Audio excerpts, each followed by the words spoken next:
The following podcast may contain adult language and an abundance of gravity-defying tits. So get ready, nerds, because we're talking failed female crossover week.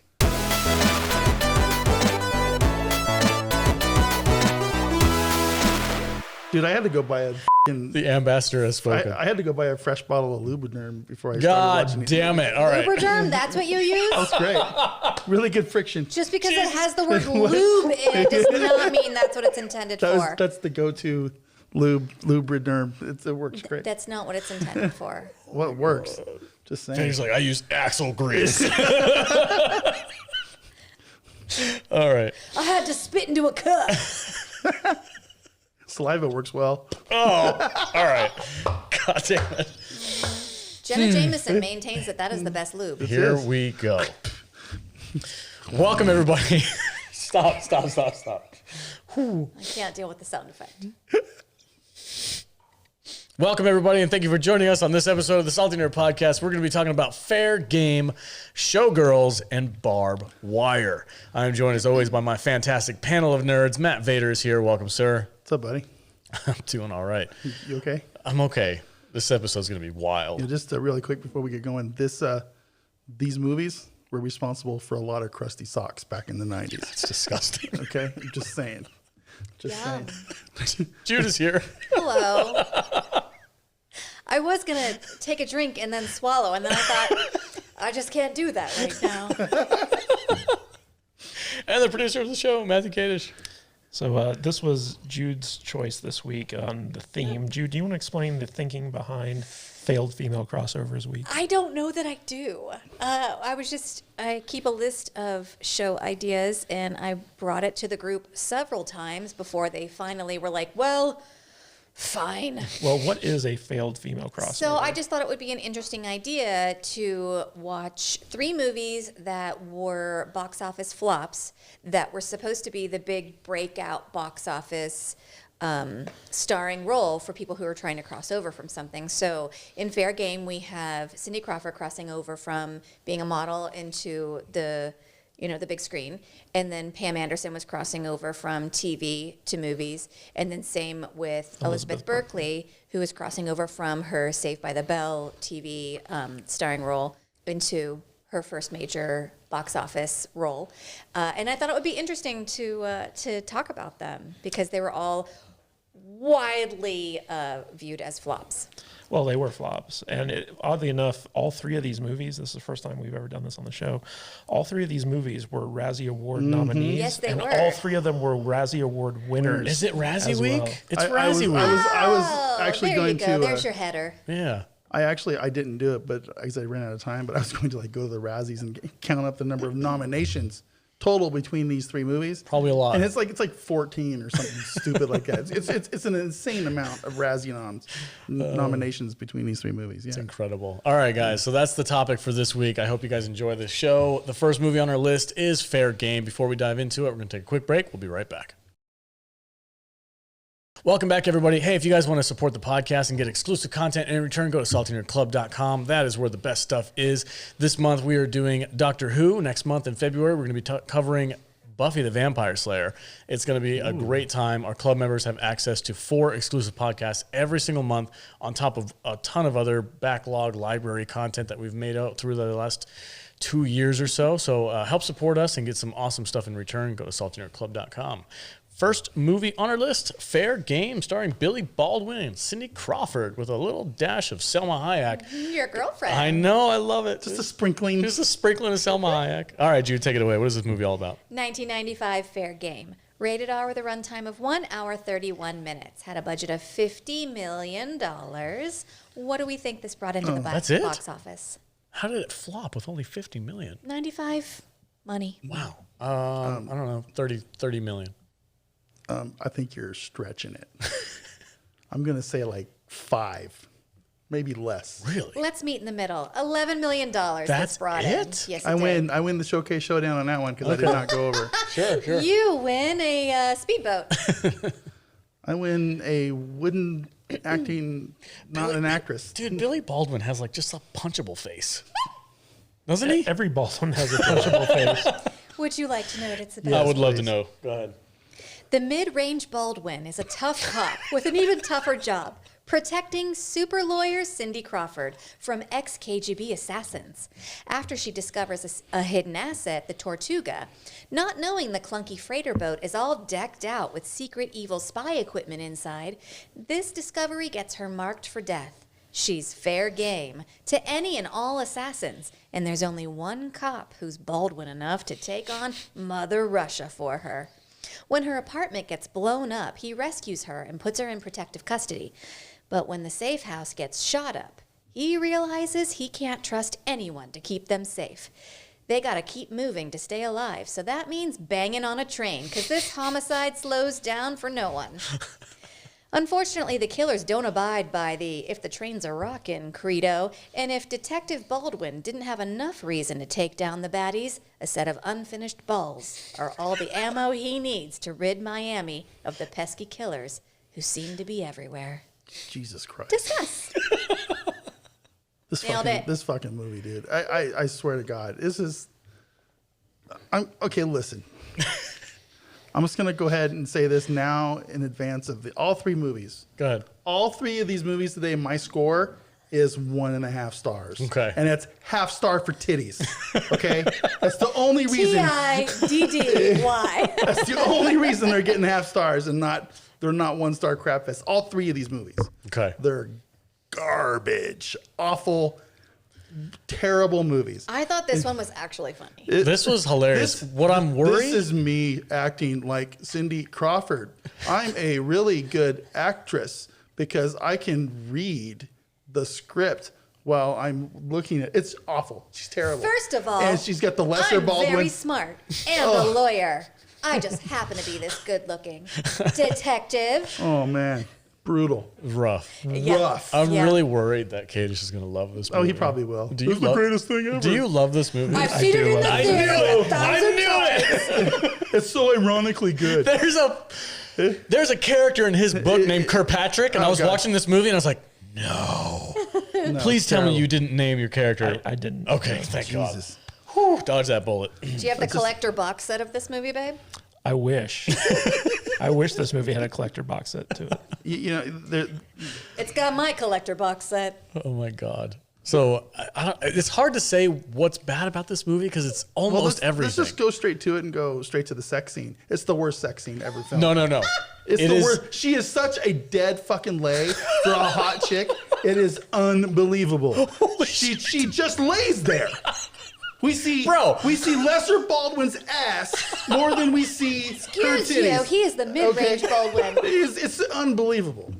It's like Cindy Crawford, hottest woman ever to exist Oh my on God! the planet How much Earth. more do you need her to move? She's on a moving train. Thank you. She's just I thought she was bent over. She was laying on the hood of a It car. probably wasn't even her. It was probably some other body double's legs over his fucking legs. Blame over that girl her for it was being a just- dead leg. It was unreal. This is It was Billy the Baldwin's worst. butt. I'll blame the But director. It's like, hey, Cindy, give us a little more pelvic thrust. No, Something. he was like, Come on. listen, this is my scene. You tone it down. It was the worst. She was like, are you sure? And he was like, this is my time to shine. It's like, at least we got, the side boob scene with a little bit of a nip with the sun going down behind it between two windows Yeah. shields. Yeah. That was kind of nice. I was like, Well, there's Cindy Crawford. I gotta talk. Ooh, okay, I gotta talk about the sex scene because I laughed out loud. awful. It was It was hilarious. worse. No, Oh, I laughed out loud through the whole damn movie. yeah. it was for sure. unintentionally hilarious because they're in In a train. We got to give us some context because Kadish is going to lose his shit. Yeah, I know. The bad guys are chasing them. They find their way Yeah. onto a train to try to escape. He And leaps from a moving car Right. onto the train. in the most and obnoxious she's possible like, that way. was so hot, we have to immediately Dude, fuck. they were punching each other, or she was punching him She in the slapped face. him. He, I don't know, said something mean. Yeah. And then they immediately started hardcore making Which out. is how I've had sex every time. I can confirm that. Oh, Jesus. God damn it. Anyway, super awkward. I mean, he's seen it. But the best part, dude, it's just a scene of Billy Baldwin's ass with a laser pointer the from worst. the bad guy. The dude goes up. I forgot about He that. has the laser pointer. He pauses on Billy Baldwin's ass and goes, huh. And then keeps going up. And then he stops again on Cindy Crawford's tits and goes, huh. It's so bad. And it gives them time to pull a gun out and shoot him before he can assassinate them. Most hilarious freaking death ever. It was just If so anything funny. in the whole world will stump an assassin, it's watching people have sex. It's watching people have sex. Yeah, yeah. They don't know what to aim for. I know it would stop me for at least a couple seconds, but you know, especially if it was Cindy Crawford. Get out the Lubriderm. I know, Lubriderm, baby. That was my go-to lotion of choice when I was a child. Listen, when you start using a real lube, you're going to lose your fucking mind. You're going to be like, holy shit, this was here the whole time? Wow. It's like... This episode brought to you by Lubriderm. Warning, Lubriderm does not endorse the Salty Nerd podcast. Yet. Crusty socks and Lubriderm, everybody. Yes. Uber lube. The lube for the Ubers. And we just lost 3 patrons. Okay. But yeah. All right. Anyway, this movie also has got to win some awards for the most random explosions. Anytime a car gets hit by anything, Oh, God. Anytime anything gets hit, giant explosion. giant flaming explosion. Which I think was $40 million of this $50 million budget was just Probably. explosions. Yeah. Every single 80s and 90s buddy movie action cop cliche trope was in this pile of shit movie. Yeah. You are correct. It was crazy. Yeah. So, My yeah. favorite explosion, though, the KGB assassins go after Cindy Crawford and they set a bomb in her apartment. So when she turns the TV on, it triggers the bomb, and they blew the cat up. But the best part about this is when she's sitting out there on she's on the balcony, and she's just like, oh, I'm just casually sitting on my balcony looking sexy. Yeah. And then the freaking explosion goes, and you just see, I don't know if it was a stunt double or just a rag doll. Her fucking body. It just goes flying off the edge into I the water. literally heard pew in my head when I saw that scene. I was dying laughing. It was so unintentionally funny because they're trying to make it serious. And Billy Baldwin, the badass that he is in this movie, when he finds out, happens to pull up 5 seconds before the explosion. yes, well, that's Cindy Crawford. The lesser Baldwin. Oh my God. Listen, I just pictured Keanu Reeves. I was just going to say, I'm convinced that this movie was made for Keanu. It was. He turned down the male. Oh, really? Oh, I get didn't the know. fuck out. I had no idea. No, they wanted him in the movie, and he was like, nah. No, man, that sounds terrible. This movie's too stupid even for me. I'm going to go make Speed. Sounds too serious. Make a cool movie like Point Break. Bro, I just watched Replacements. Awesome freaking Keanu movie. I love that movie. Every dude I know loves that movie. I love that movie. If this was a Keanu movie, I probably would have liked it. it would be better. It would be better. 100%. I Yes. think you might be right. Oh, 100%. But anyway, I am a detective. and Selma Hayek's like my ex-girlfriend. Dude, You know what I they would should have done? understand why Selma Hayek was his ex-girlfriend What they more should if have it was done- Keanu Reeves. Yeah. What they should have done is made this a Johnny Utah movie. yes. The Johnny Utah universe? Yes. He could Fixed have just been Johnny Utah in the same Yeah. fucking thing. When right? was Point Break? 92? 94? I have no idea. I'm looking it up. They could have made it. They could have like adjusted some things and It could have been, sure. yeah, it could have been a sequel to Point Break. yeah, 100%. I would have been down with that. That would have been would've great. Recast Cindy Crawford with somebody who can act. You know, Oh, Point Break was 91. This was 95. This could definitely Oh, have yeah. been Oh, the Johnny Utah universe. put Sandra Bullock into Cindy Crawford's role. Yes. We're done. Cast over. Remade the This movie. movie made $100 million more Yep. easily. 100%. Yep. My second favorite thing is the Billy Baldwin slow motion jump into the water while shooting his guns. Oh yeah, it's brutal. Fantastic. Yeah, It was amazing. I'm like, I don't think he's- they even slowed down the film. The I building- think that's just how he jumps. the building is already done exploding, and the KGB agent is like running towards them with a machine gun, and instead of just like holding his ground and shooting, he decides to sprint towards nothing and jump into the water for no reason. I'm kind of pissed off now. It was incredible. This should have been a Keanu movie. I think he was putting the cat out of its misery because it was on fire. So you got to remember that around this time, the big thing that was kind of going through Hollywood was John Woo action. And so like you'll see this in Barbed Wire too. Like a lot of the kind of action is hyper stylized. I just and slow pictured motion. a bunch of doves flying out of it. Yeah, pretty much. So like Hollywood was doing its best to mimic Hong Kong action, especially with the gunplay and stuff. So.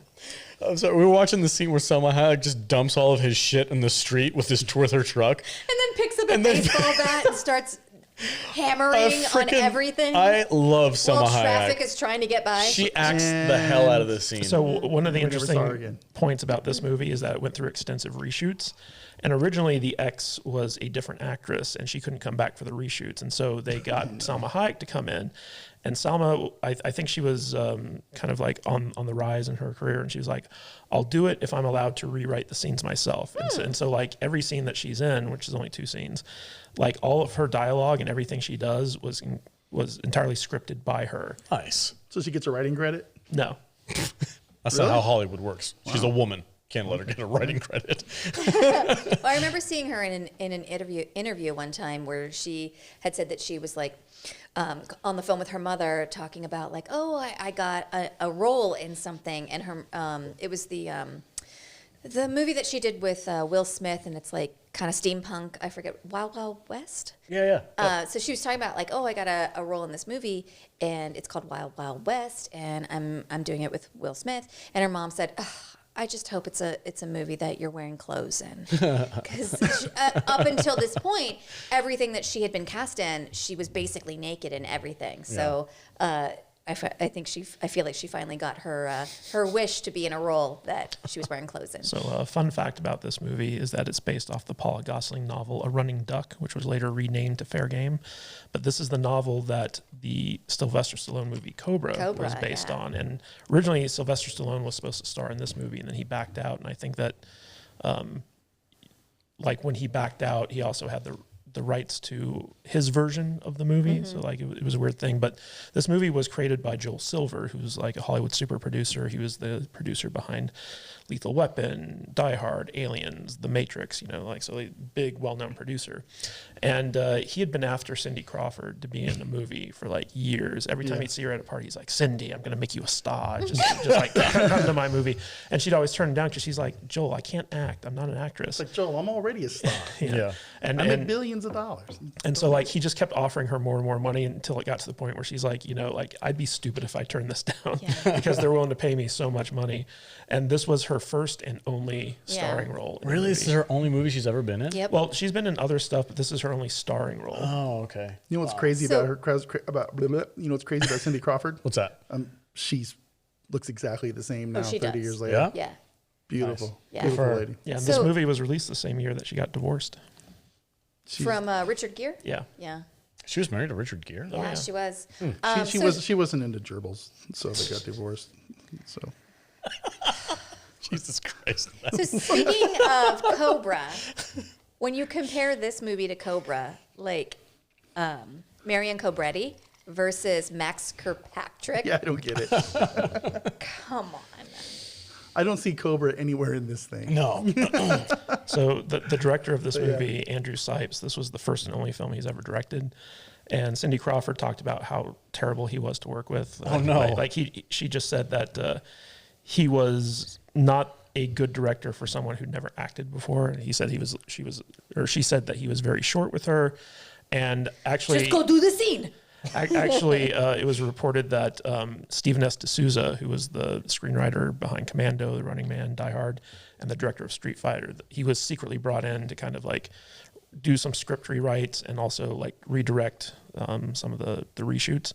And apparently Andrew Sipes was just kind of like a yes man on set for Joel Silver, and nobody really liked him all that much. And so like this is the only movie he ever directed. But getting to the part where Alex says, Kadish, did you like this film? Yeah. So you got to understand that when this movie came out, Cindy Crawford was like the hottest woman on the planet. Like she's still very attractive, but she was like every teenager boy's fantasy, and that was like me in 1995. Cindy Crawford was everywhere. Yeah. And I didn't see this in the theater, but I did go and watch it numerous times on HBO.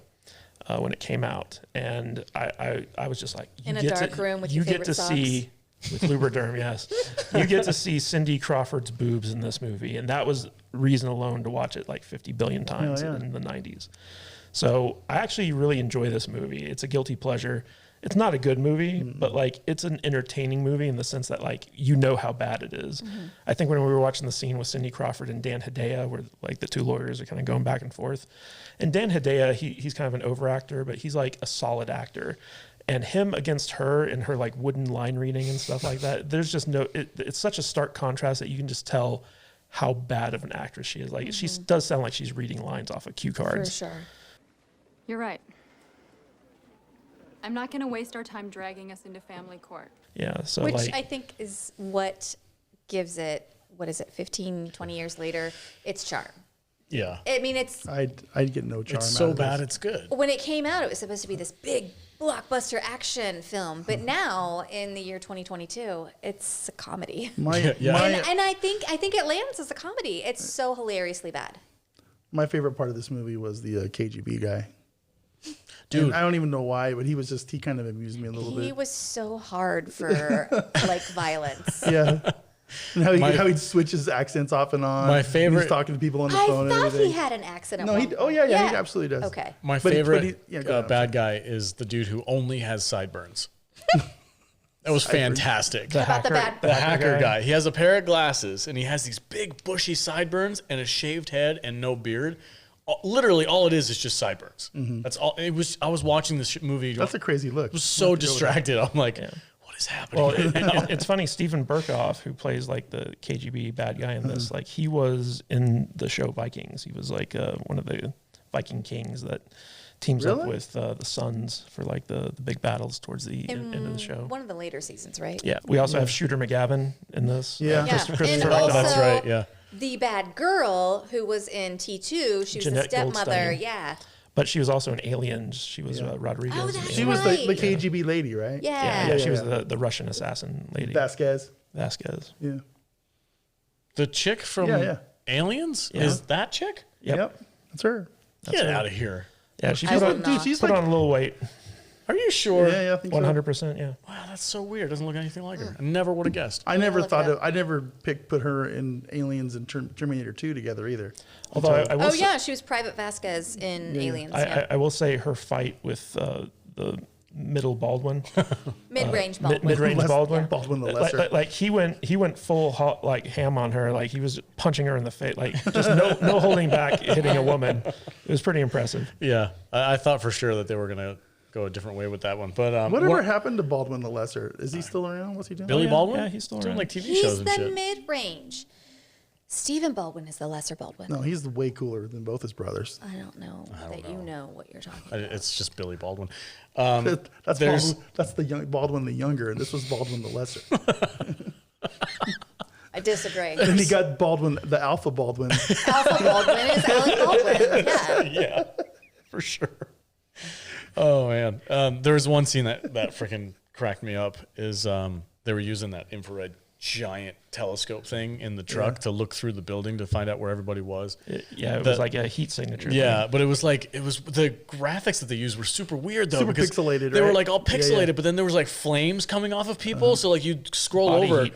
and you'd see Cindy Crawford laying in bed, and it's just like this freaking flame effect. Because she's hot. Because she's super hot. Yeah. And then they're looking for Billy Baldwin, and he's in the shower, and he turns the cold water on. my favorite scene. And he's like, "Wait, I see a third one on the second floor.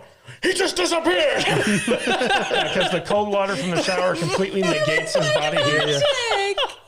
Their tech could not compete with cold water. It was amazing. He just completely disappears, and you're like, "We don't know where he is." Because a cold shower And then is magic. at the right moment when he's ready to kill one of the assassins, his body heat reappears. He's like, "He's right behind you." I do get a kick They're out like of wizards. I do get a kick out of 2022 me watching movies that I used to think were cool, Yeah. 30 years ago. Especially when it comes to computers and phones and that kind of thing, and it's fun. Oh, remember when Cindy Crawford goes into like the computer shack and Oh, yeah. the nerd guy is there and she has to Oh, like, dude. she has to like seduce him Yeah. to let her use the It's internet. like, are you here for hardware or software? And she's like, Hardware. oh, hardware. Hardware for sure. And his glasses get all steamy. He's sitting there. He's like, "I'm just here playing with my joystick. Yeah. It was like a freaking straight Austin Powers moment. She couldn't even read those lines right. No, it was just terrible. I'm here for the hardest wear if you can handle it. Yeah. So goofy. All right. Well, Do you want to talk about the tech? which tech? What do you mean? I mean, it was just goofy. They were like, "Yeah, we'll use Cindy Crawford's credit card to track in a them? safe house to order pizza. Yeah. No one will know." Yeah. Well, this was the 90s. It was before people knew they could do that. They can probably do that kind of stuff. I Now. think so. Yeah. I don't know. I thought It was all on dial-up though, so it took a long time. these idiot Americans, I'm triangulating their. The plot of this movie is the bad guys had to take this ship into the middle of the ocean in order to hack into like the internet lines of like Somehow. banks in order to like use routing numbers in order to steal a bunch of money.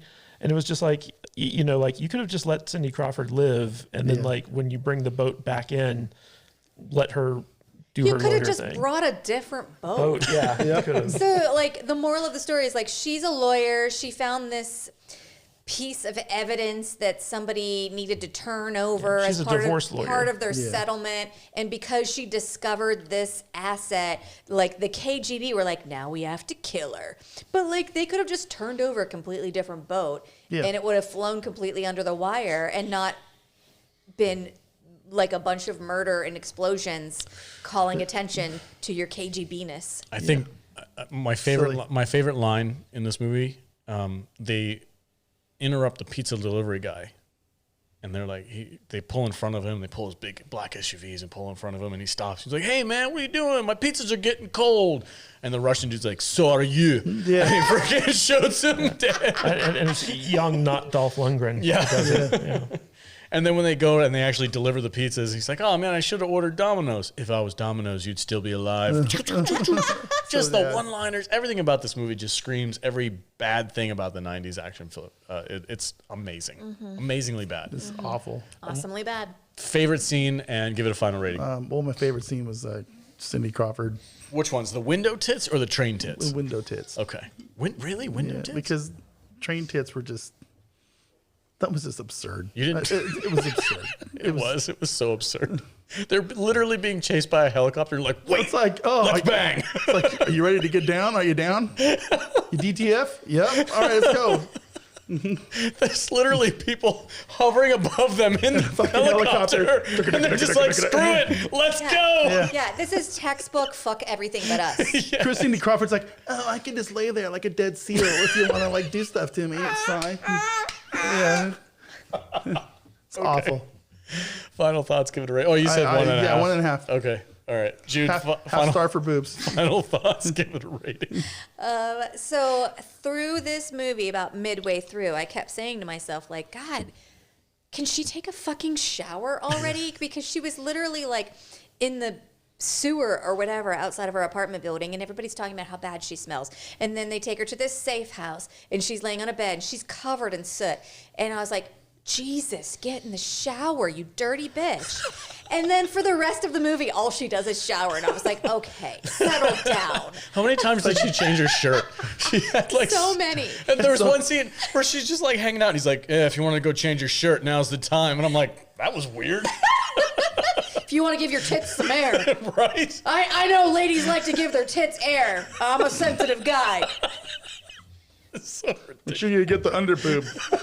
Okay. This was my favorite movie that we watched this week. I thought it was super funny. All right. I know it was unintentionally funny, Yeah. but whatever. It is what it is in the year 2022. I thought it was hilarious. Totally with you. I would watch another Cindy Crawford masterpiece if it's this good. It makes it better that it should have been Keanu Reeves. It needed. Oh, God, yeah. That would have been amazing. Yeah. I want that John Wick dude. Listen, Yes. Keanu Reeves, Sandra Bullock, with Dolph Lundgren. with Bruce Willis as the KGB guy. That would have been great. No, he'll phone it in. He's not actually acting anymore. Well, it's the 90s. He In the 90s. might be all right. No. Now. Oh, now. Oh, they're going to redo it. We're going to redo it now. Oh, okay. With old Keanu? Yeah. Okay. Yeah. All right, cool. Just like an older Johnny Utah? Yeah.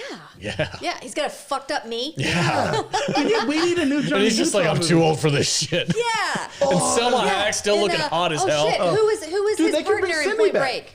Like Who was his partner in Point Break? Gary Busey. Gary Busey. Yeah. He could be Shooter McGavin. They're still partners. Yeah. No, he's like, the guy with the toupee. He's like, get me two. Get me two Get sandwiches. me two, Utah. I want a nice meatball sub. I thought it was great. I loved it. I laughed through the whole thing. And I thought it was really a lot of fun. So I'm giving it 3 stars. Wow. 3 Cindy Crawford tits out of 5. What is this, Total Recall now? What are you doing? Maybe. Kadish, final thoughts. Give it a rating. I'm with Jude. I really enjoyed this. Not because it's a good movie, but because it's fun to watch it and make fun of it as you're watching it. Also, Cindy Crawford's boobs. I'm going for the train scene, just so you know. Yeah. Love that scene. Very few movies have come that close to such cinematic quality. Jesus Christ. And I do have quite a bit of nostalgia for this movie because I watched it a lot in the 90s. VHS was real worn thin right there in that train scene. Probably, yeah. Very few movies have come that close. See you, M. Oh, God. Lesser Baldwin's butt. Mid-range. Yeah. So I got to give it like 2 tiny Cindy Crawford nips out of 5. Okay. All right, cool. For me, ironically, I'm with Jude, 3-star movie. You're insane. Unironically, I'm with Vader. It's a 1-star movie. I had a blast watching it. I watched it twice. It was ludicrous. That train scene is so funny. The assassin literally stopping his laser on Billy Baldwin's left butt cheek. The whole movie could have been the train scene. It was amazing. It was so goofy and hilarious that I just had so much fun watching it. So I would highly suggest people go check this out just for an ironic laugh. Yeah, tons of fun. All right, guys. Next on our list is What did you rate it? it's between a 1 and a 3. So you must- unironic 3 and an ironic 1 or No, ironic 3. unironic 1.5. You can't have 2 ratings. Pick a number. I can do whatever I want. I'm the host. We're giving it a 2. All right, guys. That's it for this movie. Next up on our list is the classic Showgirls. Stay tuned. Welcome back, everybody. Hey, if you want to support the podcast and get some awesome merch in return, go to saltynerdstore.com and you guys can grab some cool t-shirts. We've got the official Salty Nerd podcast shirt that Vader's wearing with our logo on the front and back. Also, you got Jude's shirt, Original Scream Queen. That is also available on our store. So if you want to support us and get some cool merch in return and rock some swag, saltynerdstore.com is the place to go. All right, the next movie on our list, the classic Razzie Award-winning Showgirls. Jude, you look excited as hell. Take it away. 1995 Showgirls, rated NC-17. Yes. With a runtime of 2 hours, 8 minutes. Whoa. Stop for a second. I'm sorry. This is a first for us, right? It is, yes. Yep. Our first NC-17 movie. This is Too hot for theaters. the first NC-17 movie we've ever done on the podcast. I will not be able to include any scenes from this movie in the video. I am dangerously low on alcohol. All right, I'm sorry. I didn't mean to interrupt you. NC-17. I just wanted to make sure that I was getting that correct. No, it is a first for the podcast, Okay. yes. 2 hours, 8 minutes we spent watching this. Oh my God. This had a budget of $45 million. What do you think this brought in worldwide? I don't know. 20 million. Vader? 15. I think you'll be surprised to learn that it had a budget of $45 million and it made $37 million. Okay. So it almost broke even, but not quite. Yep. That's a. Oh man, this movie's hilarious. Shall I? Please do. Please. Okay. Trainwreck. Jessie Spano heads to Las Vegas to be a dancer. She makes her way from the pole to the stage by being the literal worst. Even though everyone she comes in contact with reaps chaos, she's somehow the continual recipient of the kindness of strangers, and this entire movie is nonsense and a fever dream. Discuss. You hate this movie? I hate it so much. What? I hate it so much. This is my first watch. I saw this in probably 1995, and I hated it. And then since then, I thought, I bet it's probably a hoot now. Why did you and make I us watch watched it? it again thinking it would be funny, and I thought, God, I think it's even worse. It is. It's so bad. It's so ridiculously bad that there's almost nothing I could chuckle at. I liked it. Fuck me, man. This movie is so fucking awful. I liked it. I thought it was hilarious. I mean, she She overacts. The She's overacting. The hell. she scares me. Oh, she's The psycho. first thing she does is pull a knife on the guy she bums a ride from. Yeah. No, she is outrageously, unjustifiably mean to everybody she comes in contact with. 100%. She's just a bitch. She's terrible. She's so mean. I call her She's something else, the but I won't do worst. it. Why is everyone nice to her? Yeah. I don't Why know. do people fall in love with her? Why does this girl give her a place So- to stay in? We'll just go over the plot real quick. The Saved by the Bell girl goes on a trip. She's bumming a ride to Las Vegas. Once she gets there, she wants to try and make some money. She befriends another girl who's a Makeup dancer, artist. a makeup artist or something like At that. the Yeah. show. And, So she bums a ride from this guy Yeah. who then steals her suitcase. Right. So she's So- stuck and stranded. Yeah, so she's having a hissy fit in the middle of the boulevard, and the girl finds her and decides, I'm going to save this girl. Yeah, I'm going to befriend her and, Yeah. and save her. So she works her way up. She gets a job at a local strip joint. And she's like unnaturally really good at stripping, according to everybody else. And she just goes around and she kind According of to the people in the movie. right. She kind of just climbs the corporate ladder of stripping. For lack of any other terms. I don't know how else to describe it, but she literally just climbs to the top of the ladder of becoming She's so hot, you like guys. So hot. a lead dancer in I'm one of the sorry, big but Vegas when shows. she licks the pole, gross. That is how you get hepatitis. Mortal you sin. fucking crazy You know, I won't be person. able to include that in the video. I can't put that scene in. Where she licks the pole? Yeah. You can't put it in? Gross. She's completely naked in that scene. You can black it out. Just put some how little much bars. work Put some little bars over her boobies or something. I don't know. Stars. Happy Okay. faces. There are so Fader many faces. boobs in this movie. This movie is aggressively sexual. Oh, yeah. Yeah. Like, and It was like, hey, guys, let's take the chick from Saved by the Bell and put her in the filthiest movie that we can think we Yeah. can make. It's so And it's- sexual yeah. and at the same time not sexy. No. Yeah, Well- no. that's this movie. The thing that I think it thought it had going for it was its outrageous sexuality. Right? Yeah. It's like, oh, we're gonna be freaking full frontal and super sexy.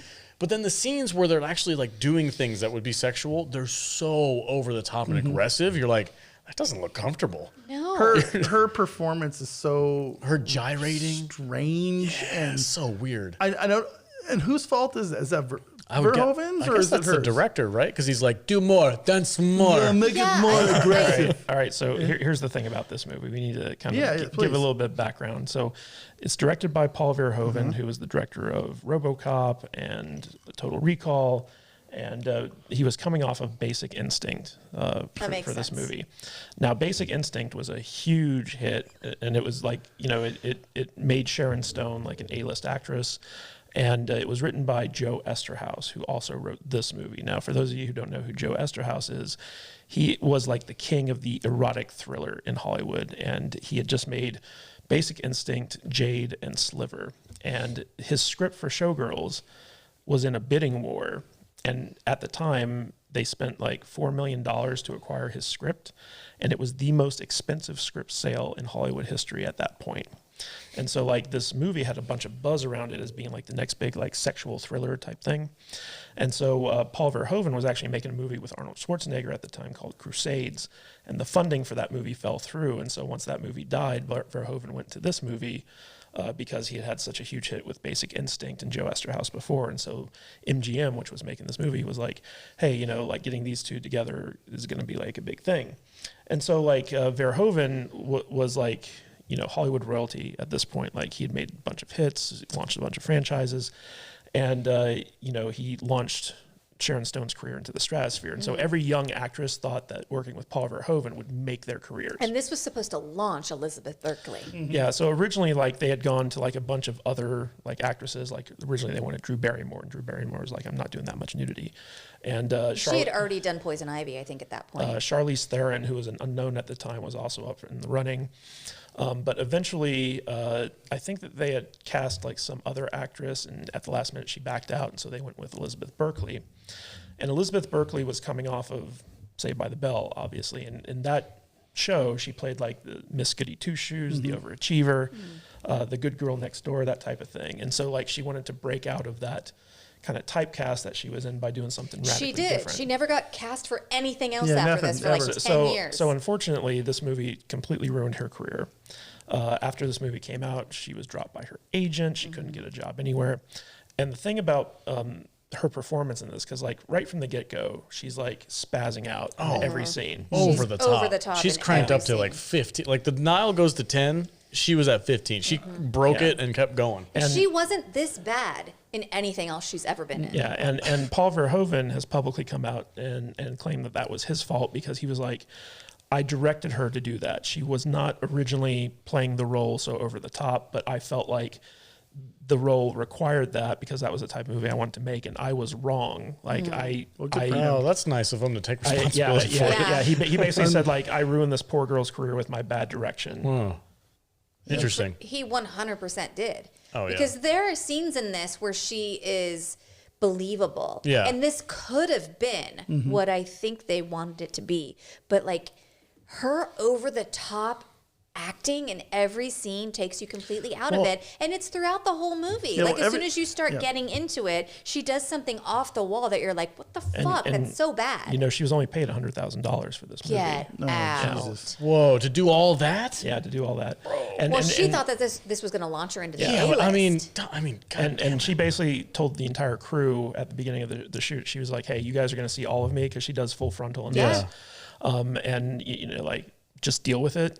And it was funny because, like, she said that oftentimes after she'd do, like, a dance scene or, like, whatever, the crew would, like, throw tips at her for it. God damn. Yeah. I don't know. The over-the-top aggression is definitely the worst part of this movie. The story itself, it's a girl trying to make it in a crazy Yeah, world. It's pretty much all about Eve, but like an updated version. And Paul Verhoeven and Joe Esterhaus actually interviewed a lot of like strippers and hookers and stuff like that in Vegas to kind of get their stories about like how the town actually operates, and incorporated it into the script. Dude, the freaking Bond villain sleazeball guy. Yeah, and I think that they nailed it as far as like how Vegas kind of Operates, operates. yeah. Yeah. Behind the curtain. And that I feel like was pretty accurate. But Yeah. just the acting is just so That's bad. honestly, I'm looking at this movie. I watched it. I only watched it once. Honestly, I was like, I can't tell my wife I watched I this just movie. feel like it was so intentionally titillating that it wasn't titillating at all. Right. Yeah, but I mean that's the worst part of it. But the story itself is fine. The characters, I mean, besides just the absolute over the topness of it, like the characters all worked for me. I thought the story was interesting. I thought it was going to be worse than it was. I thought it was going to be like The Room, but with chicks. That's not what I got. No. I got a misdirected movie. Basically, is what it sounds like. Yeah. Like one of the things to remember about this, just to put a little bit of context, is that right like a few years before this movie came out, they still had the X rating, and the X rating was usually reserved for like pornography or movies that the Motion Picture Association of America And you could only did show not those want in theaters. certain theaters. This is basically And so like a few years before this movie came out, they adapted the X rating into NC-17 in order to make it less of a mark of death, basically. But still, like movies that got this rating weren't typically allowed in wide release in theaters, because people are like, it's pornography still. Yeah. But Paul Verhoeven, what he wanted to do is he came in, he's like, I specifically want to make this movie NC-17. And the studio's like, dude, like that's not a good idea. And he's like, no, trust me, it'll work. And so in order to get them to agree to letting him do an intentional NC-17 rating, he deferred 70% of his director's salary, which was like in the millions of dollars. And he said, like, if the movie's a hit, then you can give me 70% of my salary. And so like he only got paid like 30% of what he normally made to make this movie. And it was not a hit. And everyone in this movie took a major hit to their careers when it came out and flopped as bad as it did. What was Gina Gershon doing before this movie? She She was doing a lot of sexual thrillers too. I think she had just done Bound, which was the Wachowskis' first movie. But she was kind of like up and coming as like this like sex pot type. She's got a weird actress. look to her. I always thought she was kind of hot, but in a weird. She's got a way. lot of teeth. Yeah, she's big got smile. got a weird shaped mouth. Did you know Jenny McCarthy was almost cast in this movie as the thank God Jessie she Spano wasn't. As character? Nomi? As Nomi, but then they found out she couldn't dance, and so they decided to go a different way. I mean, I got to give everybody in this movie credit, because there's shit that I would never do on camera. Like, oh, you want me to do what now? No, I quit. Like props Kyle to them. MacLachlan. Kyle MacLachlan. Yeah, Kyle MacLachlan said that watching this movie at the premiere was one of the most awkward I'm moments of sure. his life. Yeah. Because he was like, okay, that first scene's bad. It has to get better. And then he's like, oh no. We got the pool scene coming up. No. Like there were a lot of rumors that he like walked out during the premiere. Yeah, there was an interview that he did that people were saying that he walked out. And he was like, nope, I sat through every horrible moment of it. Yeah, and he actually used a body double for his butt scenes as well. So Good for him. Yeah, smart man. Can we talk about the sex scene in the pool? Oh my God, we have to. Absurd. Absurd. I mean, that's how I do it every time. Well, what did you? We talked about what is it? she looked like she was having a seizure. She did. Well, she looked like she was being electrocuted. She looked like that every time she got to do like a lap dance scene. She just went freaking off the rails. Is that what dudes are into? No. Even her lap dance looked painful. Like, like I said, like that doesn't look comfortable. I've seen lap dances. I've had lap dances, and they're not that outside the box. But the sex scene, I was like, is that how I'm supposed to be doing it? No. She was like drowning herself with the waterfall. Yeah, she looked literally like she was being electrocuted. Like absurd. somebody was tasing her. Yeah. So absurd. You know, a movie like this, it's supposed to be like very sexual. Yeah. It's supposed to like kind of like get your crank going, turn you on a little bit. Get out the Lubriderm. Get out the Lubriderm. This movie, That's a t-shirt. You're welcome. This movie made me it makes you just like want to like put it away.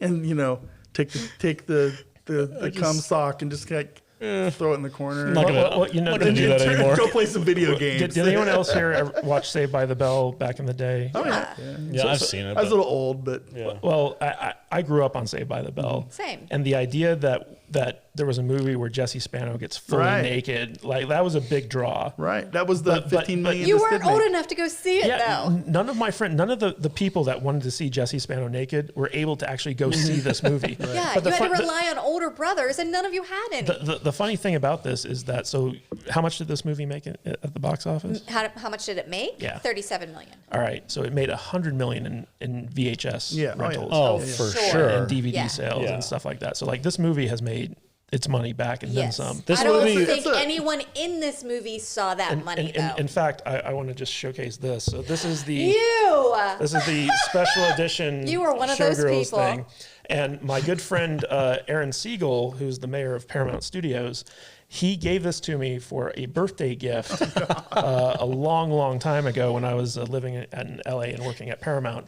And this Back thing, when you were a spokesperson for Lubriderm? yes, exactly. This thing not only has a special edition DVD of the movie, but it comes with 2 shot glasses, some pasties, and some like special like booklets and stuff. You need to open that up and put the shot glasses in the bar and the pasties on your girl. Bro, the freaking club scene. Oh my God, every time she's dancing, I'm like, that's not what that is. That's having a seizure. I know. Oh, and Toon Man from Speed's in this movie. Yes.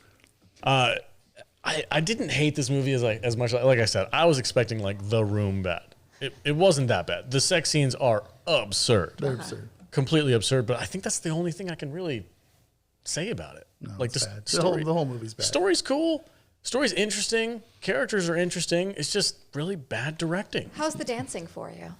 There's some scenes, like you said, there's some scenes that are really good. When she's at the sleazeball place with her like sleazeball boss and her friends and the Robert Davi. and the big lady, and she's adorable. She's so funny. Oh, I love the big lady. She Yeah. was cool. Like that that culture that they have in the sleazeball strip Yeah. joint was the best part of the movie. Well, we can go down to Little Darlings. I don't tonight want to if you do that want. You at wanna all. go? Nope. Yeah, You get in trouble? The Club Cheetahs that they're at Yeah, it's in this real- movie, it's real it's a real place. It's a real club. But it's it serves alcohol, so it's only topless. It's not full nude.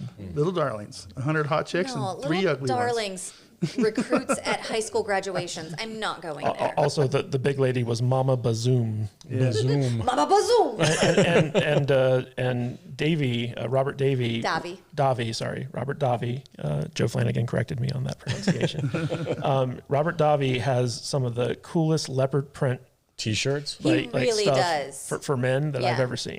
Yeah. Every single scene, he was like, I like his tie. I like his vest.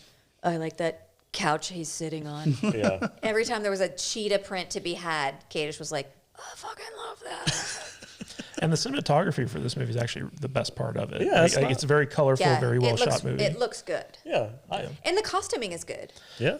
But we should probably, I want to talk about the lesbian kiss at the end of the movie. Oh, in the hospital bed? Yeah, and where Gina Gershon and Elizabeth Berkley like make out, basically. That was wet. Lots of tongue. Really weird. I had a problem with the lipstick. Her lipstick? The lipstick. In general? So Elizabeth Berkley has lipstick on. It's very moist. You can see it's glistening. She bends down to kiss Gina Gershon. She pulls away, and it's all over over her Gina face. Gershon. And I was like, that's not hot. That's gross. Yeah. And I was like, I can't get anything out of that. The thing we got to remember is that in 1995, lesbian kisses on screen in a mainstream movie or in a theater was not done. Like that was like supposed to be like a big moment in the movie, but it was also something that culturally at that time, like we didn't see a whole lot of. Like, do you remember when Roseanne had the first lesbian kiss on TV and stuff like that? And then a bunch of TV programs were like, we got to put the lesbian kiss in this season. So we're going to make the very special episode. And it's stupid. Was this around the same time that they did the bare butts on NYPD Blue? Yeah. I think so, that. yeah. Like the mid 90s was kind of like pushing the boundaries of sexually explicit. And so like seeing like, especially like two attractive women like kiss on screen in the movie theater outside of like a straight up porno was kind of a big deal. But like because nobody saw this movie, it just kind of fell flat. There's so many boobs in this movie that they lost all mystique. Yeah, you got bored. You're like, oh, another pair of tits. It's obnoxious, man. Put some ice on that thing. Make them perk up. So that's okay. I got to talk about how much of a just absolute prick she is to everybody that talks to her. Except for the big woman. But it's just like I don't understand how she moved up the ladder by being just an absolute jerk to everybody. Right. I don't get it. She walks into one of the main female dancers of that show, and she goes like, "You're shit," and she storms off. I'm going to make your boyfriend come. The big producer of the grand show, and she's like, "You're an ass," and she like just storms off and like slaps And they're him. like, you've got the job. You've got the job, honey. Like that's not how it works. Nope, that's not how it works at all. So you want to hear something funny? So you know how we talked about how bad Fair Game was? Yeah. Yes. So it was released the same year as this movie. This was based on Cobra also? No. So Cindy Crawford was nominated as Worst Actress for the Razzies. And the only reason she didn't win was because this movie came out and Elizabeth Berkley stole that win. Like this movie swept the Razzies. I was just going to say, I bet it swept the Razzies. Yeah, it won every major category. And Paul Verhoeven, to this day, is the only director who's actually ever won a Razzie that actually showed up to accept the award for this movie. Yeah. Did the actor show up and accept any of the awards? I don't know. I think Halle Berry is the only one that's ever shown up to For collect an award. Catwoman, right? Yeah. I think. Yeah. Do you guys want to talk about the horrendous rape scene in this movie? God, do we have to? We don't have to. It was way too dark. One of the interesting things, so like this is basically a morality tale. Yeah. And Paul Verhoeven and Joel Esterhaus, they wanted to kind of highlight how terrible of a town Las Vegas is by having everyone in the movie be terrible, except for Molly, who's Naomi's best friend or Nomi's best friend, who helps her out. And she's rewarded by not being terrible by getting raped. Yeah, so like basically the only good person in the movie gets punished for being good. Yes. And that was kind of like the point of it, is that like this town will just like chew up good people and spit them out. And so in order to succeed in a terrible town like this, you have to be a terrible person. And that was kind of like the theme of the movie, which is a pretty terrible theme. But that was one of the reasons why they included the rape scene. And Paul Verhoeven's gone on record later on as saying like, that's his one big regret, is having like that scene in the movie, because it just feels like it drags it down to a level that he didn't want it to go. It really should have been handled differently. It got real dark. Yeah. I was really hoping that Nomi would kill that guy, because she like sneaks in. All she does is beat him up. Yeah. Well, Elizabeth Berkley gets the nipples of vengeance at the end of the movie. What the fuck did she do to her nipples for that last scene? Like she's juiced up on They like were nipple like steroids. red hot red. And she goes into his room and she like bares her boobs, and those things They look like red hots. They looked like red hots. They did. And I thought she had like paint or something on her. I thought so too, but then he's like all over him, and I was like, "Is it poison? What's going on?" Oh, that would have been dope. Yeah. And then she beats the shit out of that guy. And then she goes to her friend and she's like, I beat the shit out "I know you're in a coma, but I beat the shit out of him." And then she puts her cowboy hat on. She's like, bye, bitch. And then she goes and kisses Gina's girl. It's so obnoxious. So stupid.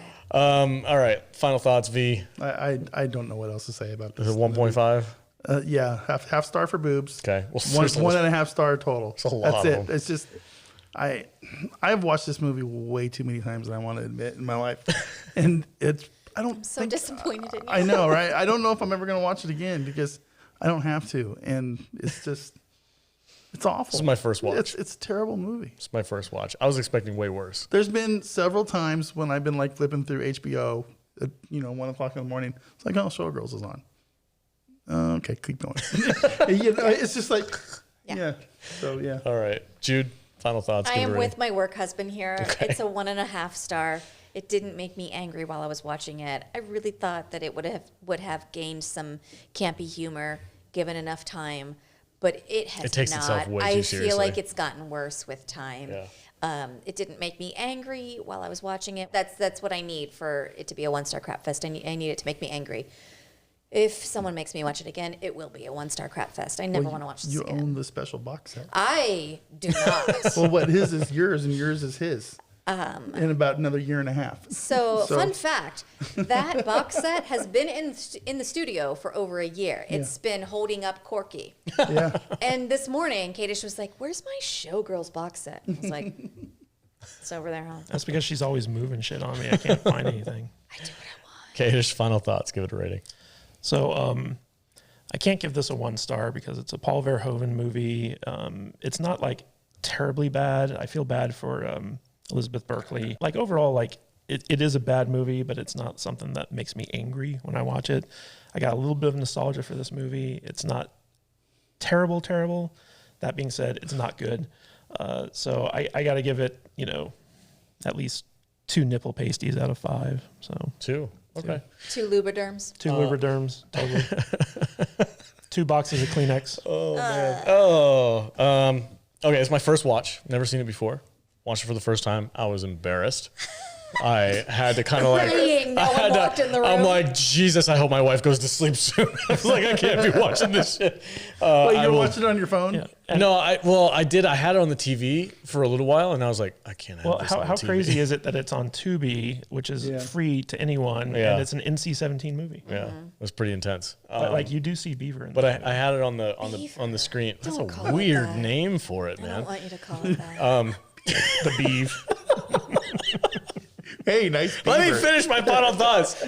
First time watch, 1.5 stars. It's not as bad as I thought it was going to be, but it's not a good movie, and I will never watch it again. All right, moving on to the final movie in our I list. want to say really quickly,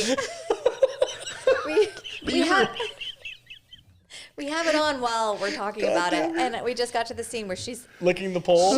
she's doing her pole lick in her aggressive striptease. Oh my God. And so back in my 20s, I used to be a bartender, and after the bar would close, the only place that was open to like go and have drinks would be the strip club. So sometimes we would go to the strip club, and there was a girl at the strip club that would dance aggressively just like this, and she was like the club favorite, and she would come out and dance to like Def Leppard or something, and she was like super aggressive while she was taking her clothes off. Probably pour And- some sugar on me, yeah, right? I think it was. Yeah.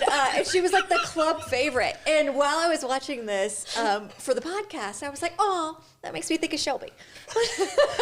Vader's the freaking DJ in the back of the strip. Pour some sugar on me. Oh yeah, and no, His dude, fucking glasses on and I used shit. to hang out at a strip bar up in Oregon when I was bouncing up there, and we'd all go to the strip club. Yeah. And I knew a lot of the girls that worked there, and it was Pour Some Sugar on Me, and Back in Black was a big one. Back in Black, yeah. Yeah. Okay. All right. The next movie on our list is Pamela Anderson and Boba Fett himself, Tamora Morrison, in Barb Wire. Stay tuned. We'll be right back.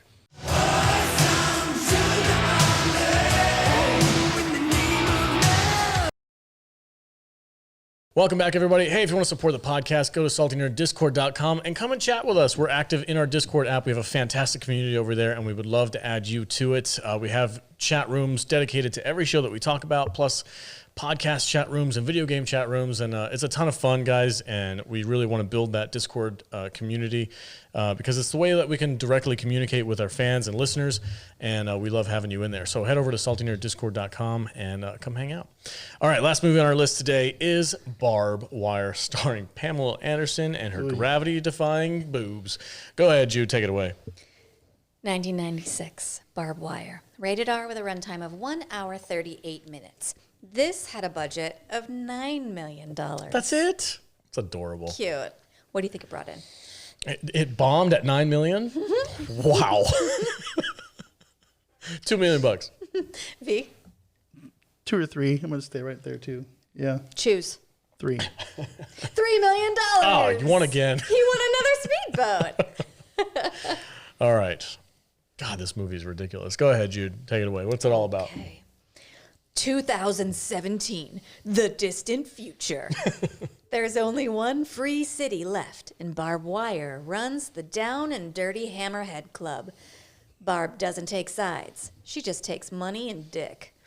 When her ex shows up with his fugitive wife, she turns them away, but her brother is a secret member of the resistance and rendezvous them to safety, so he thinks.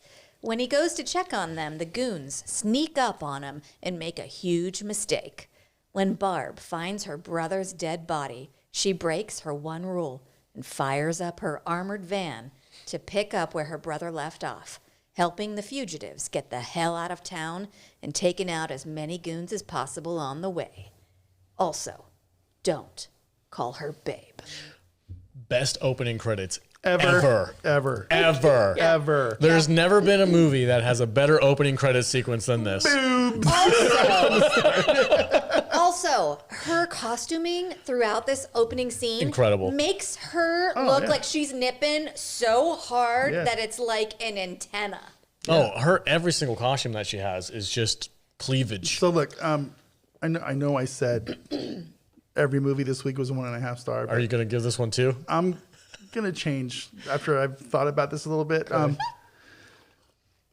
Pamela Anderson, dude, Bro. yeah. This was the Her waist was cinched at 17 inches with all of those corsets throughout this movie. Yeah. My goodness, how did you find that out? Did you Google it? Yeah, I did. Wow.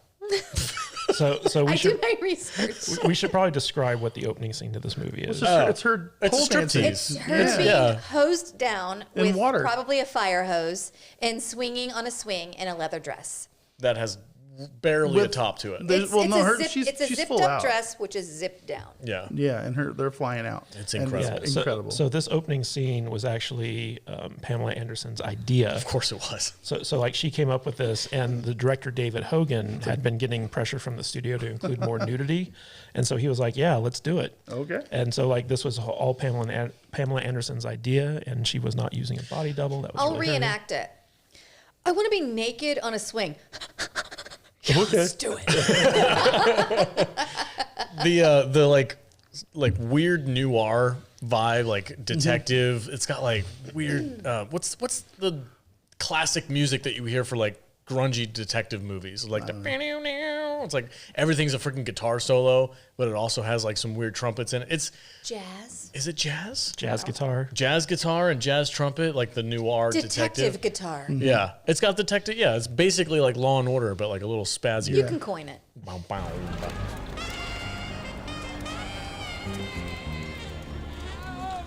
This is a comic book movie. It's a rated R comic book movie. Yeah, it's based on a comic book. from Dark Horse, right? Yeah. Barb Wire. But I mean, I would have liked to have seen them take this a little bit more in the Sin City direction. Yeah. With the way it was kind of filmed. You know. Yeah. You know what I'm saying? Oh, I don't know how exactly to this describe would it. actually this but- movie would work really well in that. I can Frank- totally see Pam Anderson in Sin City. Yeah, like Sure. a Frank Miller, Robert Yeah. Rodriguez. Yeah, I think it really would have worked. I think so too. You know, I mean, listen, Pamela Anderson. Come on. Well, she's basically she is in this time in the world.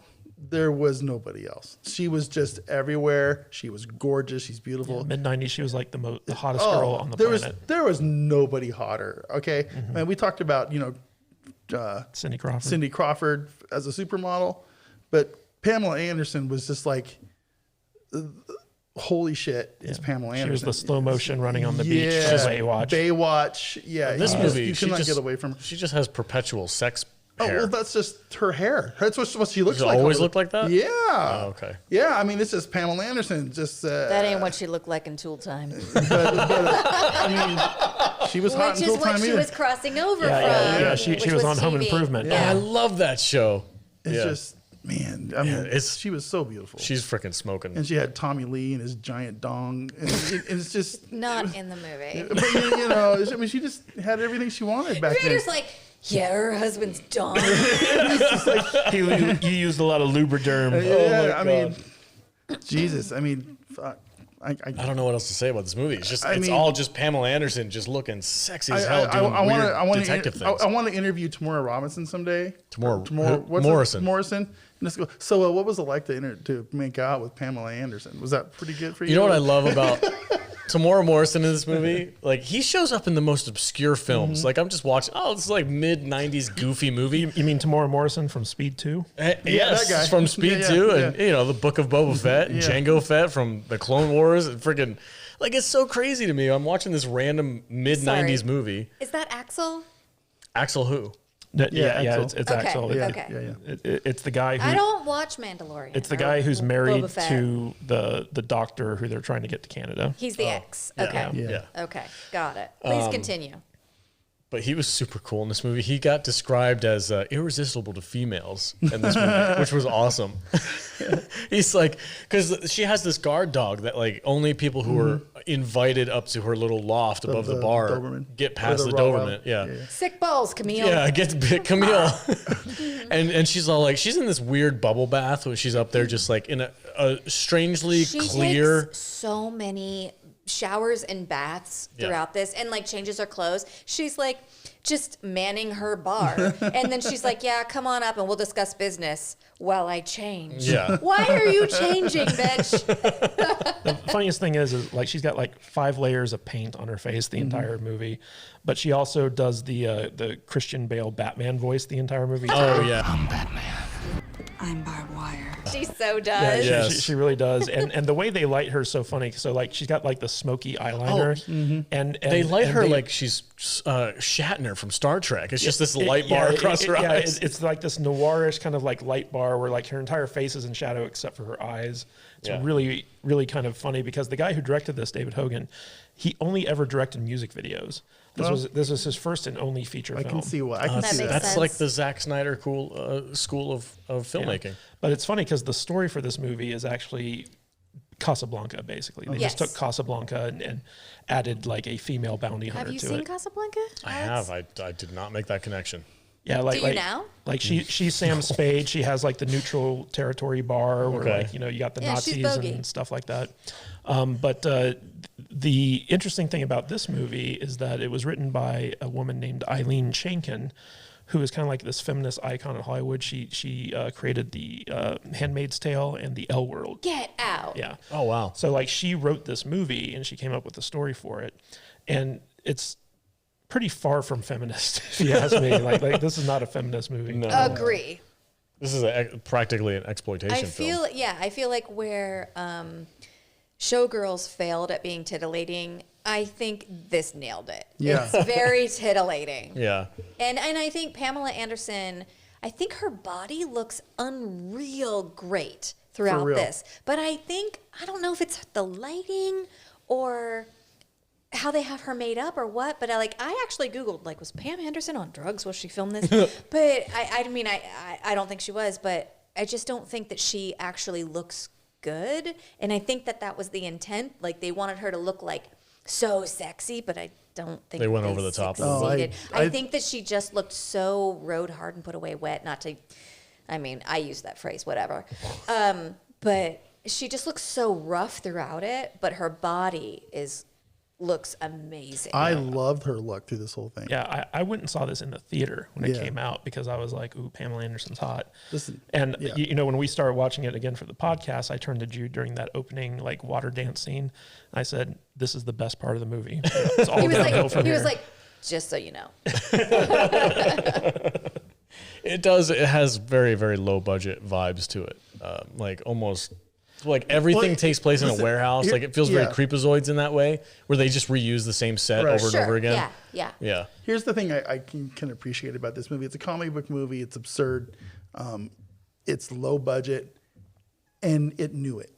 Okay, this movie takes itself just seriously enough to where they can get away with telling the story they're trying to say, but they still know they're being completely absurd. Yeah, and and that's what it's the B movie part of that I appreciate about they're this. trying to make a movie in the far distant future. Yeah, they don't know what it's going to look like. Well, actually, in the comic book, it was an alternate Earth. It wasn't in the future. That would have made more sense. And there were like superhumans, and like basically aliens came in the 1930s and like changed the course of human history. Whoa! And so like there are people with superhuman abilities that Barb fights against. But the crazy thing about this movie is like it was such a flop that it actually tanked the sales of the comic book and ended the comic books run. That's not good. What? Yeah. Oh, that sucks. And we should also point out Jack Noseworthy, who plays Barb's brother in this movie. At the time, he was an MTV guy, right? That's the blind guy, right? The blind guy, and he was in Event Horizon and stuff like that. And so like he was kind of trying to break out into like big Hollywood stuff. And I think this was one of the movies that kind of like tanked that for him. Never seen him again. That's a shame. But Is I've Tamora seen Morrison the something only else. one that's got out of this movie alive? well, Pam did. Oh, yeah, but she's got Pam's Pam. other assets to to I mean, work. this movie, I mean, Xander Berkeley was in this, and as was Udo Kier. who was the guy that played like the chief bad dude, like The Nazi head, dude? the head Nazi guy? Because he seemed really familiar to me. The cop looks really familiar to me. Well, that's Xander Berkeley. Yeah, okay. Yeah. He's in a bunch of 90s stuff. He's in a bunch of stuff. Just Yeah. like he's one of those character actors who shows up in tons of stuff. He was Yeah, there were a bunch of people 24. in this that I was like, I know them from something, Yeah. including Cora, the fugitive. What? Can't forget Ron Howard's yeah, little brother. Clint Howard's in this. Yeah. Who did he play? He was the bail bondsman. You didn't see him? Oh yeah, right. That's Ron Howard's brother? Yeah. I never knew that. He's in every Ron Howard movie ever made. Wow. Yeah. He's also a Ferengi. Isn't he a Ferengi? Yeah, Yes. he is. And Udo Kier is in this. I was just about to say Udo Kier. Zeus Tiny Lister Jr. Yeah. He was he's in one scene as like the doorman for the Hammerhead Oh, bar. that's right. Yeah, he's in all the underworld. There's just enough camp in this good, and I mean good camp. Good camp, yeah. You know, I talked last week about how bad camp pisses me off. Yeah. Yeah. But there was enough good It's a fine campiness. line. There really is. Yeah. There's good campiness in this movie to where it's just it's fun. You know I don't know how else to really describe it. It doesn't take itself seriously. Dude, seriously. we gotta talk. And it's good stuff. You know. And go ahead. I'm gonna. I just had a flash of Sin City because once we brought that up, it clicked in my head Yeah. what this is supposed to look like. Yeah. And the freaking bad guy in the big bulldozer, big fatso, Big Fatso. Yeah. brilliant villain. That belongs in a Frank Miller comic. He's Yes. literally For dressed sure. in the African flag. Yes. And he's got like a giant chicken turkey leg or whatever the hell. And barbed wire. I'm like, oh my God. And he's basically Fat Albert. Yeah. He's got weird face makeup on to make him look pale. He looks like the dude from 300 who was like, all right, we'll plot out this song. Looks just like that guy. He looks like He looks nothing like that. He looks just like whatever. I think they needed to almost like for the villains and stuff. They almost needed to make. Go more. They needed more. Yeah. Yeah, a little bit maybe. Yeah. I think the budget held them back a little bit. Maybe because so. you could tell they wanted to. I mean, who else comes in a freaking front end loader and is called Big Fatso? I know. Because That's pure brilliant. comic book It's shit. absolutely brilliant. Yeah. But they couldn't sell it on screen because they only had a $9 million budget. yeah, And you and they get- had already bought all those guns. You know, it's like all the guys out in the town. It's like they just raided like Road Warriors. Yeah. Freaking Well, I mean, prop box and stuff. Barbed Wire's like moving tank was just a FedEx truck that was Yeah. painted black. Like Yeah. it's just, it was just absurd. It was armored. Okay. You could tell, like you could see the rivets where they just screwed the frickin' grating into the side of the windows. It's so low budget. Yeah. I think, Which is part of his charm. yeah, it might be, but I think if they would have went a If little there's bit, an emergency, press this yellow button. Yeah. and then they're driving. Does this constitute as an emergency? Yes, it does. And missiles come out of the roof. And I feel like I've seen her right hand butler dude. Udo Kier, yeah, he's been in tons of stuff. He was in Blade. He was like one of the old vampires. In Blade. That's right. Okay. Yeah, but he's one of those guys. He's been in like so many movies. yeah. Maybe we should have a Udo Kier week. I don't. I would be down for that. I don't dislike this movie at all. No. I don't either. I did fall asleep at the end and had to It's a little rewatch long-winded. the whole end of it Yeah. yesterday. But I it's- was like, oh, that is like Casablanca. It's not good, No. but it's not like If it was on TV and I was with a group of people and we were just like having some drinks and some Yeah. food, I'd leave it on. It's a bad movie party night. Yeah. yeah. Yeah. It's good. It fits the bill for that. Like, Yeah. you want to watch this goofy 90s Pamela Anderson movie? Yes. Hell yes, Yeah. I do. Let's do it. Lubriderm sent me a big package. And I was like, what am I going to do with all this? What am I going to do with all this Yeah, Lubriderm? I'm going to invite my friends over for a Go. Lubriderm night. Gonna go toss it a lot. That's what we're gonna go do with the Udo. We're going to make salads. That's it. Don't go down that road, please. One of the things I hated about this movie, so like there's this running gag where like when people call Barb Wire babe, Oh, it's so stupid. yeah. she gets pissed off Don't and call she me kills babe. them. Yeah, Yeah. she's like, don't call me babe. And then like at the end of the movie when she's fighting Pizer, The big The Nazi big bad. dude. the big Nazi guy. Yeah. So like he's hanging by this like car on this like crane thing, and he looks up at her and he's like, "This reminds me of my favorite song." Don't call me babe. And so she's like, So "Don't bad. call me babe," and then she It's like like, kills him. I'm just talking to you. Yeah. But like nowhere in the movie did they set up that his favorite song was No, it was just- "I Got You, Babe," because like it totally came out of left field just so she could say that. And Yeah. it's like that's not how you write a climactic one-liner. Well, that's even the same thing with her fighting the dude in the apartment building. That was nice kicking. You really know your stuff, babe. The dialogue in this movie is absurd. Oh, yeah. But he says something along the lines of like, "Oh, I got you now, babe," and she's like, "Don't call me babe," and she blows him out the freaking window. It's just. Although it's it is kind of absurd. funny how like she goes undercover as like strippers and hookers, and she picks up that guy who's in the apartment next Oh, to that her. was Oh, the gimp suit The dude. gimp dude, yeah. Oh, Yeah. it's so creepy. I meant to look up what I have seen him in before, but it was also something where he played a creep. Ugh. You're gonna give me an outfit. You like get typecast as a freaking gimp. I Can I think get an outfit like so. No, please never. I'll wear do it on that. the show. Don't. I will leave. No, I won't wear it on the show. I am seriously upset at what you use for lube. It's not I was good. 13. Jude's gonna start texting like, "Bro, this is how you do this. I'm Here's a good brand." about to go upstairs and see if I have something that's unopened. Here, it's only slightly used, a little sticky. Let me go out and try it on first, and let's go try it out. Yeah. Don't smell or taste it. It's from the far future of 2017. Oh gosh, this movie. I hope it doesn't have like a peppermint in it. That'll get a little rough. Get a Oh, little does burn. it? Never mind. Okay, back to the movie. Spank Bank Week. Yeah, I don't. Pamela Anderson was very spankable. Oh God, I don't know what else to say. There was no one else more spankable than fucking Pamela Anderson. This movie is either. absurd. It's all just biker chicks and bad hair. Well, you know what's funny is like this era of the 80s, the mid 80s, or I'm sorry, This this era is of the the 90s. 90s. Yeah, the mid 90s. Like it's just so funny to watch like how women were kind of like showcased back then compared to like how they are now. In Oh well, movies. now this would be some buzzed haired armpit hairy ass. Well, freaking both this movie and Showgirls were kind of held up in the mid '90s as like the pinnacle of a feminist movie where the women were badass and empowered and the main characters and stuff like that, and they're terrible examples. yeah. Well, I feel like Hollywood has always struggled with what to do with women. And it was either we're going to hold them on this high pedestal and they're going to be untouchable. And then through the 80s, they became damsels in distress, I guess. And then in the 90s, they were like these sex symbols. And it's always been like, I know you guys are all going to roll your eyes at me, but it's always been like male driven. This is what a woman is. Oh, here we go. Ready, guys?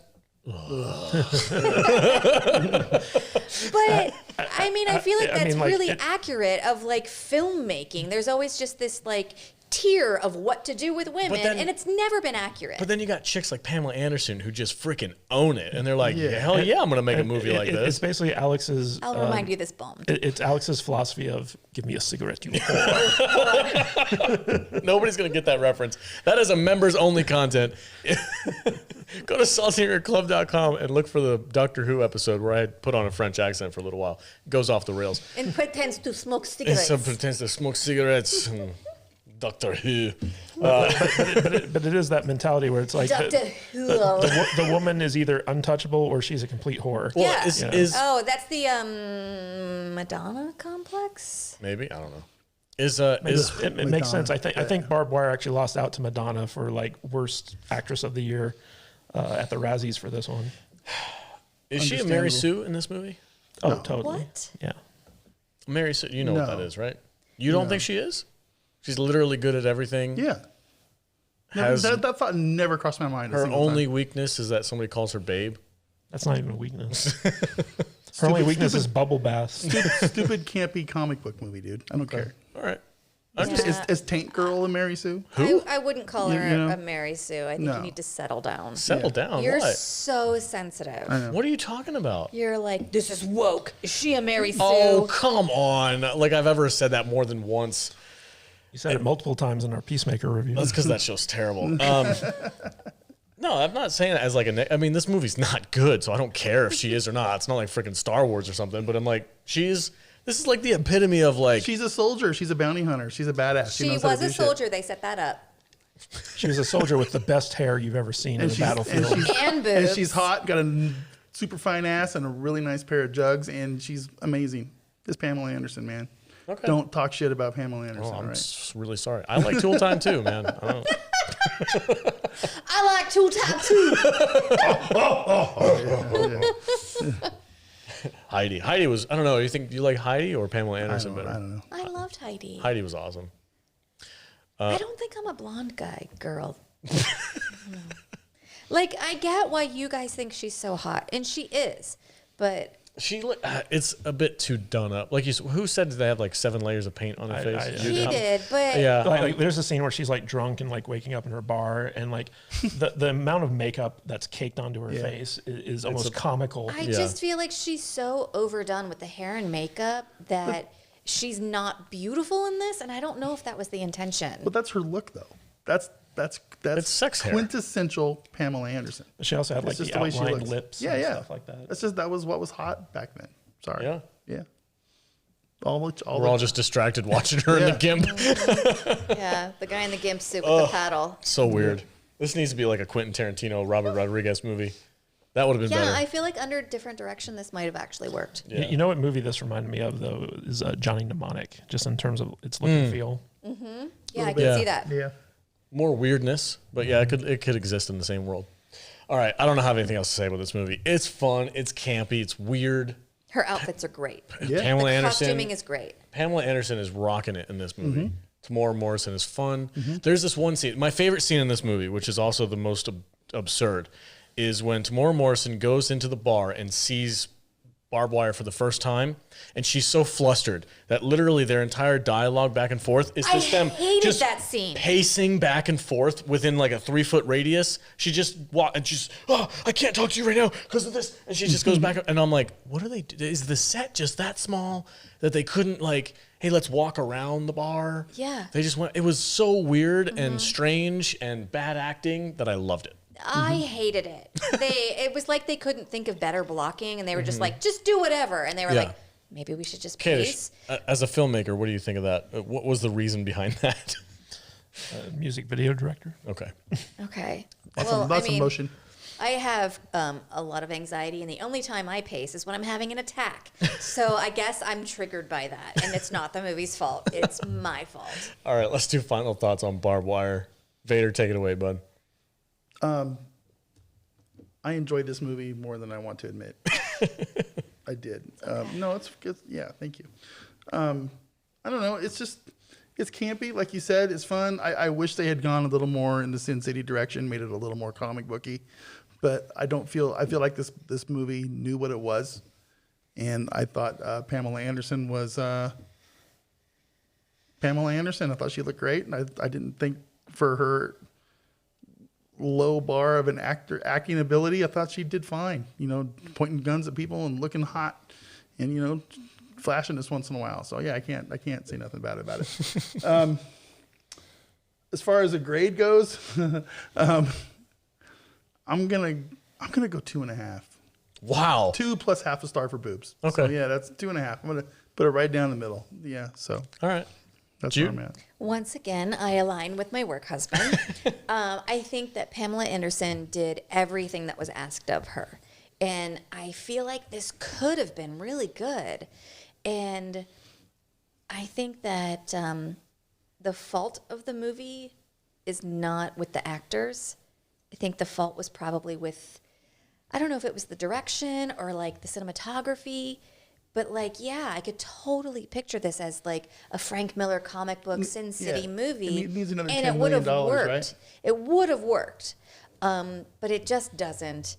And I fell asleep and had to rewatch the end. So I mean, I love campy movies, but this did not keep my interest. So 2.5 stars, 2.5 cinched waists, 17-inch cinched waists. Okay.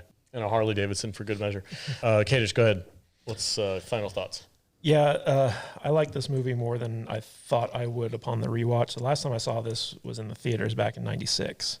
And I remember walking out of the theater being like, that was a piece of shit. But like rewatching it now, like I don't even know like how many decades removed we are. I actually had a lot of fun watching this movie. I mean, like Pamela Anderson is gorgeous in it. It's goofy, it's comic booky, it's very 90s, had some nostalgia feels for it. So like I have to go with a solid, 2 Lubriderms out of 5 on this one. Like it was not terrible, but two strokes. Yeah, two strokes. 2 strokes out of 5. Yeah, okay. Different strokes for different folks. Right. Exactly. Gross. Yeah, that's really gross. Okay, so my final thoughts. I think this movie was a little bit more complicated than it needed to be. There was like this weird plot with some contact lenses, and then there was a virus and some kind of a vaccine and Nazis and all this crazy stuff.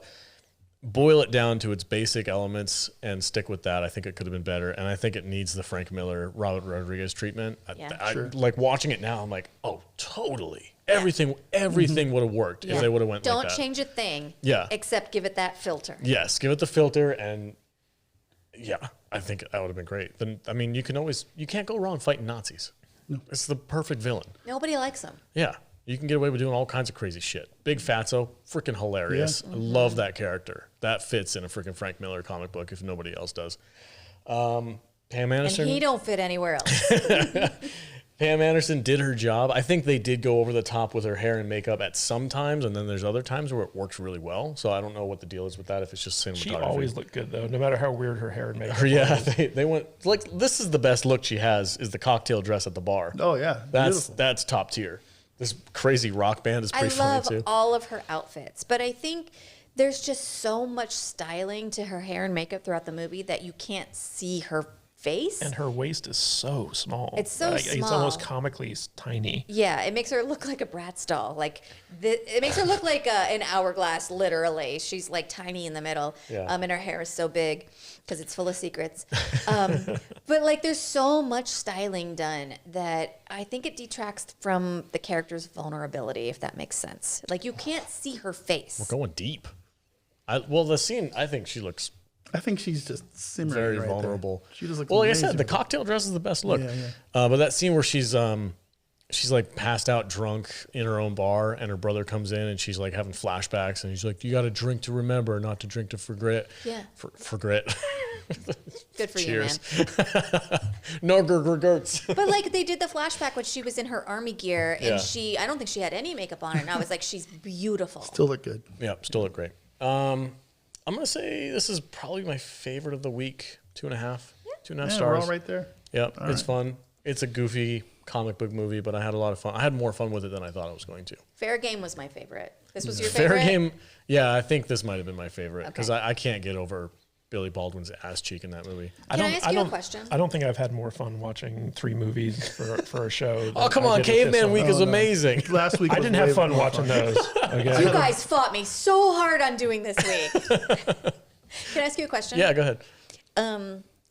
This is going to sound weird, but I was just I always wonder like what the preference is. Like you said you liked this movie better than Fair Game, but in Fair Game it was like natural boobs versus very obviously like enhanced boobs. Do you like Cindy Crawford 100%. That's your boob preference? Yeah. Okay. Yeah, these things look Just like curious. inflated plastic balloons. No, you like the big I mean, they have a enhanced one? place. They have a place on the pedestal of boobs, but natural is better. Don't get me wrong. Vader's our boob expert, so why don't we have Yeah. him break it down? Kadish really isn't a boob guy, and I just wonder. I can't talk shit about Pamela Anderson and her. No, I'm not talking shit. Oh no, I'm not 'Cause asking you to talk shit about anyone. I always just wonder like the male perspective. I don't know why. I'll take big naturals over big enhanced any day. But yeah, These things look hard. they're probably like the 1990s silicone. Give Yeah. you a black eye if you hit them right. Yeah, I feel like I made a mistake bringing this up. Canceled. I got a little story I can tell you guys. We'll do it later. All right, guys, we're gonna wrap it up. That's it for That's fails. for patron only. Failed female. Oh, I gotta end this before we go down a dark path. Failed female crossover movies. Thank you for joining failed us. free mail? I'm so like. These free mails are free. Woo! Yeah. All right, guys. Thank you so much for joining us. Tune in next week. I have no idea what we're talking about. But, Razzie Awards week. Is it Razzie Awards week? That's what No. this Oh, was. that's what this is. What's next week's podcast? I could look. Predator Week. Oh, is it? Oh, It's sweet. Alien and Alien Predator week. Okay, yeah, we're doing Aliens, Predator. Predator, AVP. and Aliens versus Predator. Yeah. That's gonna be a great week. So God, stay I tuned. hope we still like it. Subscribe, comment below what you think of.